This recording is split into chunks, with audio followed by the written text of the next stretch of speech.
This is why this document is important, this strategic framework document, so we can decide whether it's bringing industry back, or it's tourism, or it's a bit of both. But actually the community and the council and the MSPs and the MP have to all do that together.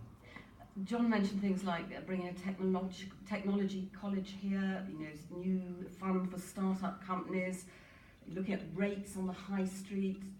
I mean, do you think any of those are good ideas? No, they're all good ideas, and it's all in the mix. But I think you have to have a direction of travel in the first place. That's what's really. And how long is this going to take? This Langholm plan? Well, you could do it. You could do it in a few months, but you have to actually get change first of all, in Westminster, and then get people around the table and get on with it. But you just need that direction of travel.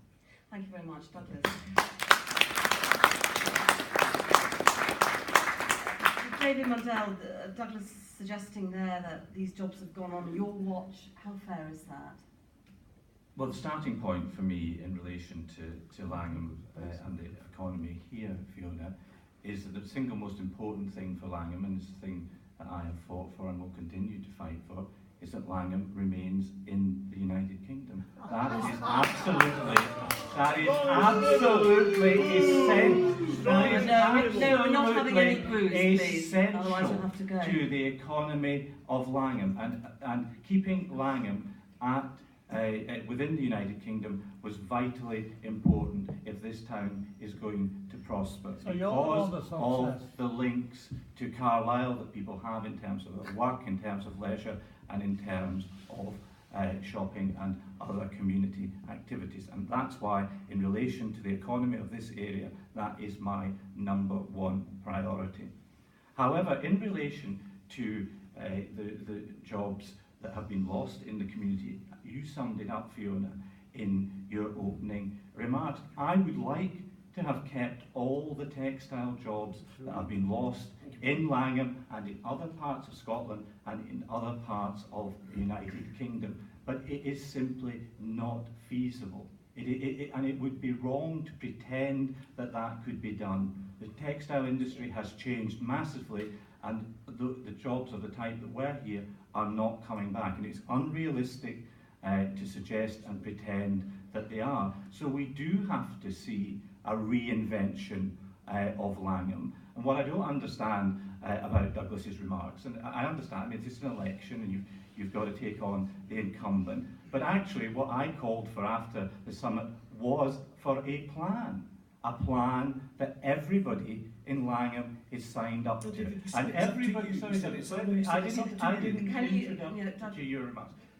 Because what we all know, those people who are close and part of Langham know that there are, and I think it's a very strong part of this community, there are different and diverse views in relation to the future of Langham. But unless we align all the views from local people through community organisations, through the council, through MSPs, through the local MP, we won't get anywhere. So we've got to have a consensus on what the future going forward for Langham, and that's what the organisation who brought forward this meeting tonight are starting to do, to bring together groups in the town to get a common position, and that's whether we see the future in relation to tourism, or whether we see the future in relation to bringing in some other type of industry or organisation, what we see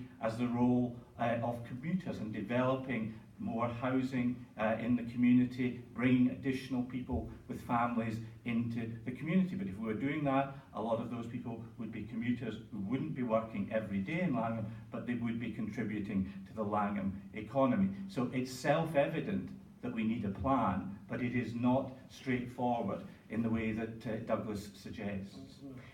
David, where do you think you see the emphasis being? Is it on tourism? I mean, when you think of what Langham has to offer with food and drink and culture and history, where would you? I think, well, my personal view, and I don't think it's for me to impose a view on Langham, but my personal view is a combination of two things. One, which is tourism and heritage and the natural environment that we have here. I think that that is hugely undersold. As we discussed at the job summit I held, Langholm is not signposted on the M74 motorway. We had some people who'd come to give us some advice and support as part of that meeting, and they didn't find Langholm signposted. So people don't generally know where Langholm is or what it's got to offer. So there's a lot that can be done there, but that has to be done in a professional way. Tourism has to be, it's not just having the components, they have to be put together in a very professional way. The second thing, I think, is bringing people here because of the lifestyle that you can have here, because of the quality of the community, because of the environment you can bring up your children, who then can run their business from here and want to be here and run their business from here. And of course, for that, you need broadband and better mobile and all the rest of it. And I think it's those two things coming together which would be the future economically of the area. David, thank you very much. Joan McAlpine, you've done a lot of work with apprenticeships, with young people and jobs.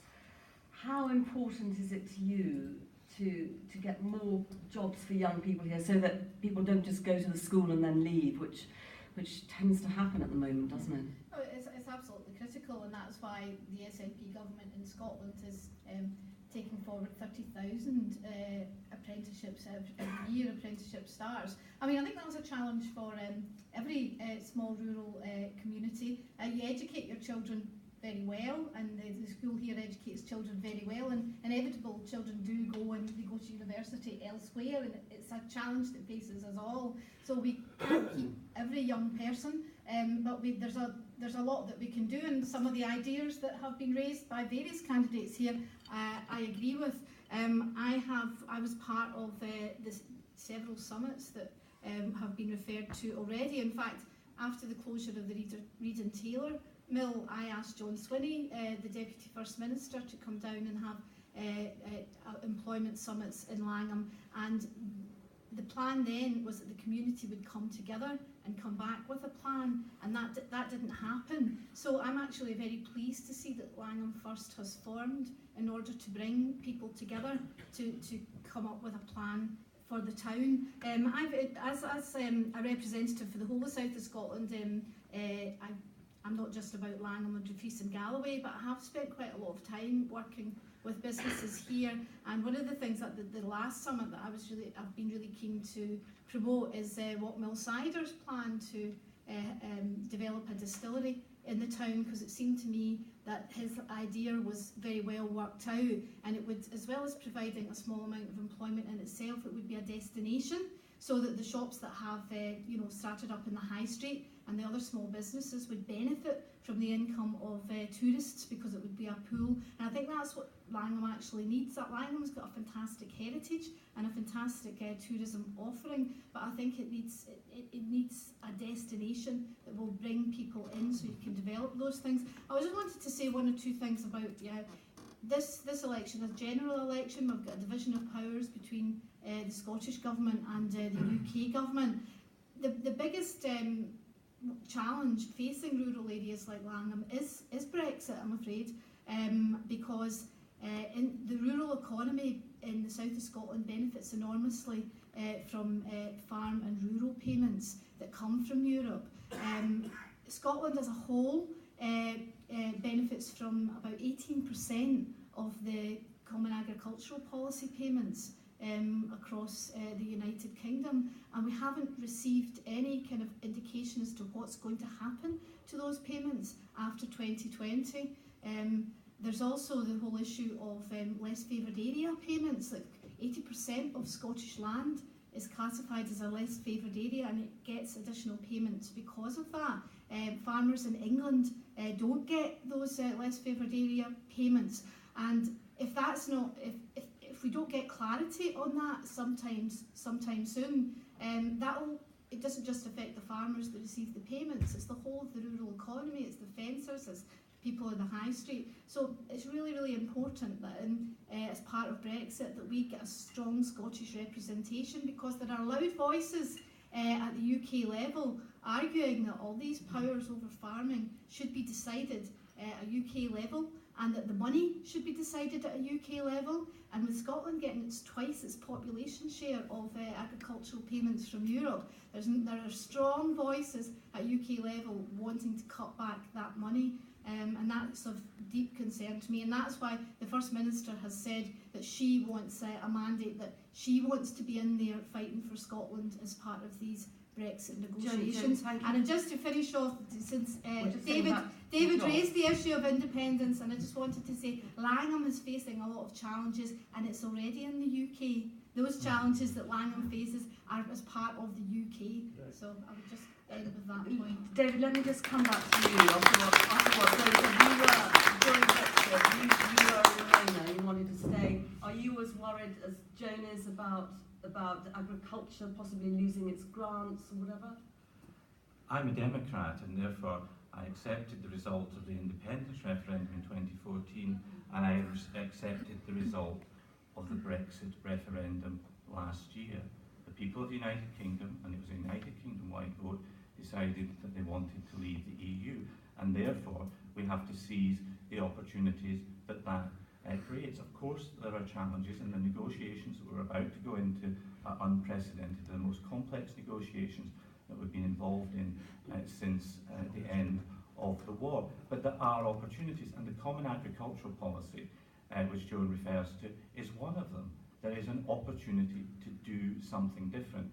And in my almost 20 years involved in politics locally, throughout that time, farmers have come to me with complaints about how the Common Agricultural Policy and indeed wider EU regulation works. Now we have an opportunity actually to focus support directly on local hill farmers and upland hill farmers in Scotland, and people in less favoured areas. So we're not bound. I'll come to the money in a minute, Joan, because you obviously haven't read the Conservative manifesto.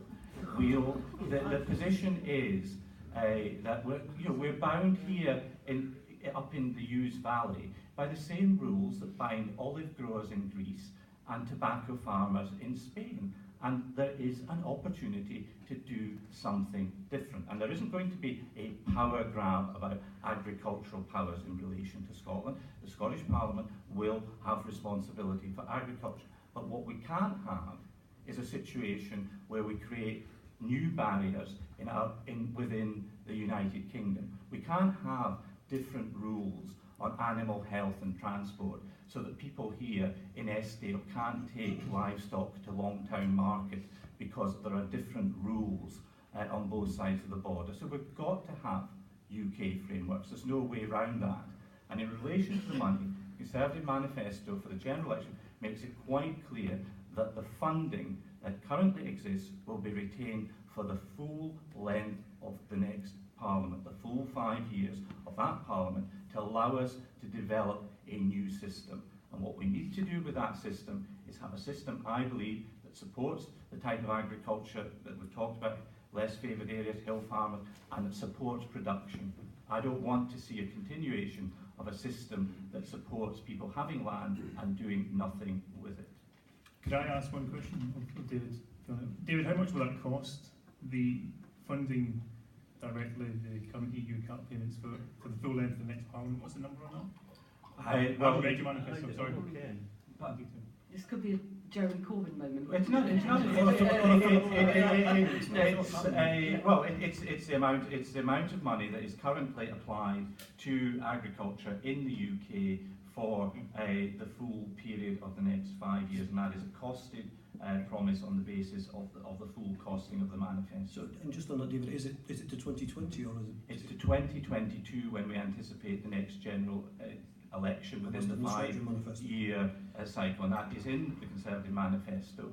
And one of the reasons why I believe it was appropriate to have this general election is that the current Common Agricultural Policy ran out in March 2020, about 6 weeks before the next general election was due to take place, and it would have been extremely challenging to put in place a new system of support ahead and in the middle of that election process. But what I want to see, and I'm sure others in the panel do want to see, is that we need farmers and others to come together to say what sort of support system do we want going forward. Let's move on, because I want to take a question